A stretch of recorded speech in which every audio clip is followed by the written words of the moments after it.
সূরা ইউনূসের 57 নম্বর আয়াতের মধ্যে কোরআনুল কারীমের ব্যাপারে বান্দার কাছে স্পষ্ট করে পরিচয় তুলে ধরলেন। কোরআনের ঘরে বসেছি, কোরআনের মাহফিলে বসেছি। সে কোরআন সম্পর্কে আল্লাহ বলেন, ইয়া আইয়ুহান নাসু ক্বাদ জাআকুম মাউইযাতুম মির রাব্বিকুম ওয়া শিফাউল লিমা ফিস সুদূর। আল্লাহু আকবার। আমার আল্লাহ বলছেন, হে মানব জাতি, তোমাদের কাছে তোমাদের রবের পক্ষ থেকে নসিহত এসেছে, ওয়াজ এসেছে। কি এসেছে?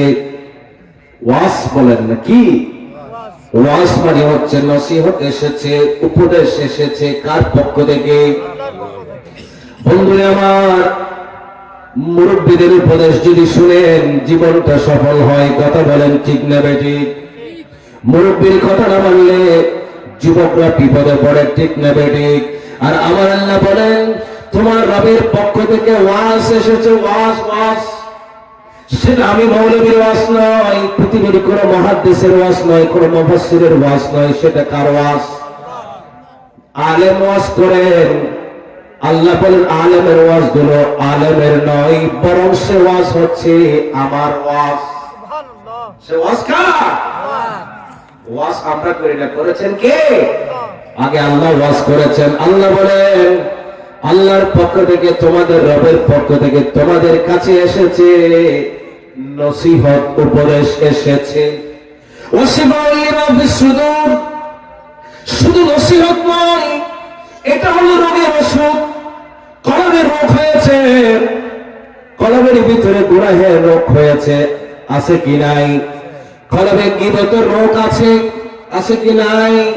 মিথ্যা কথার রোগ আছে, কলবের ভিতরে সুদ খাওয়ার রোগ আছে, কলবের ভিতরে নামাজ ছেড়ে দেওয়ার রোগ আছে। আমার আল্লাহ বলছেন, এই কোরআন যদি তোমার সামনে থাকে, কোরআনের নসিহত যদি তোমার সামনে থাকে, কোরআনের উপদেশ যদি তোমার সামনে থাকে, তাহলে তোমার শরীরে, তোমার কলবে, বুকের ভিতরে যত রোগ হোক না কেন, সব রোগগুলো নিরাময় হয়ে যাবে। কলবের রোগ দূর করার ওষুধ কি? জোরে বলেন না বাবা। কোরআনুল কারীমের আলোচনা, কোরআনুল কারীমের তিলাওয়াত। ডায়াবেটিসের ওষুধ আছে না নাই? গ্যাস্ট্রিকের ওষুধ আছে না নাই? আলসারের ওষুধ আছে না নাই? কিন্তু মনের যে রোগ, সেই রোগের ওষুধ আমার মামা ডাক্তার সাহেবের কাছে পাওয়া যাবে না। উনি বড় করে একটা টেনশনের ট্যাবলেট দিতে পারে, ঘুমের ট্যাবলেট দিতে পারে, বলবে এটা খেয়ে দেখেন, ভালো লাগলেও লাগতে পারে।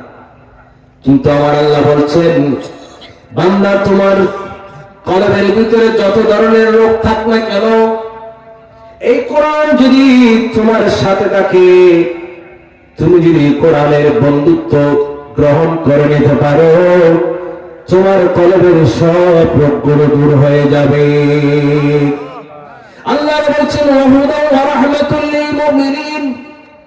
এই কোরআন মানব জাতির জন্য হেদায়েত, এই কোরআন মানব জাতির জন্য একটা গাইডলাইন, এই কোরআন মানব জাতির জন্য রহমত, এই কোরআন মুমিনদের জন্য রহমত। জোরে বলেন সুবহানাল্লাহ। কোরআনুল কারীমের অন্য জায়গায় আল্লাহ বলছেন, ওয়া নুনাজ্জিলু মিনাল কুরআনি মা হুয়া শিফাউ ওয়া রাহমাতুল লিল মুমিনিন। সুবহানাল্লাহ। ও বন্ধুরা আমার, এই কোরআন জীবনে নামাজে পড়লে শান্তি লাগে, নামাজটা হয়। ঠিক এমনি করে এই কোরআন তেলাওয়াত করলে রোগ দূর হয়ে যায়। একটু চিৎকার দিয়ে বলুন না সুবহানাল্লাহ। এই কোরআন মনুষ্য রোগীর পাশে যদি তেলাওয়াত করা হয়, এই কোরআন সাকরাত চলতেছে এমন ব্যক্তির পাশে যদি তেলাওয়াত করা হয়, তাহলে সাকরাতের কষ্ট হালকা হয়ে যায়। নবী বলেন, যে ব্যক্তির সাকরাত চলছে, মুমূর্ষ অবস্থায় সাকরাতের কষ্টে জর্জরিত, সেই ব্যক্তির পাশে যদি সূরা ইয়াসিন তেলাওয়াত করা হয়, তাহলে সাকরাতের সময়ে কষ্ট দূর হয়ে যায়। আমার আল্লাহ বলছেন, ওয়ানজিলু মিনাল কুরআনি মা হুয়া শিফা। যে কোরআন আমি নাযিল করেছি সেটা তোমার জন্য রোগের শিফা ওয়া হুদান ওয়া রাহমাতুল লিল মুমিনিন। এই কোরআনটা মুমিনদের জন্য হেদায়েত এবং এই কোরআনটা মুমিনদের জন্য রহমত।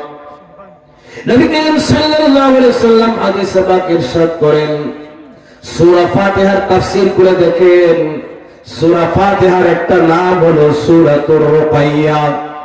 রুকাইয়া শব্দের অর্থ হলো রোগের শিফা।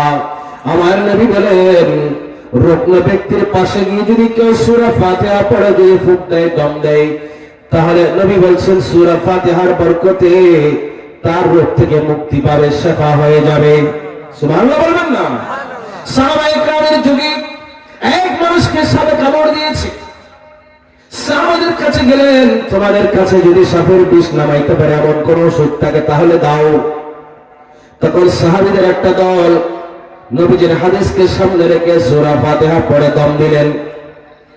সাপে কাটা মানুষকে দম দেওয়ার সাথে সাথে সূরাতুল ফাতিহার উসিলায়, সূরাতুল ফাতিহার বরকতের কারণে সাপে কাটা রোগটা মুহূর্তের ভিতরে ভালো হয়ে গেছে।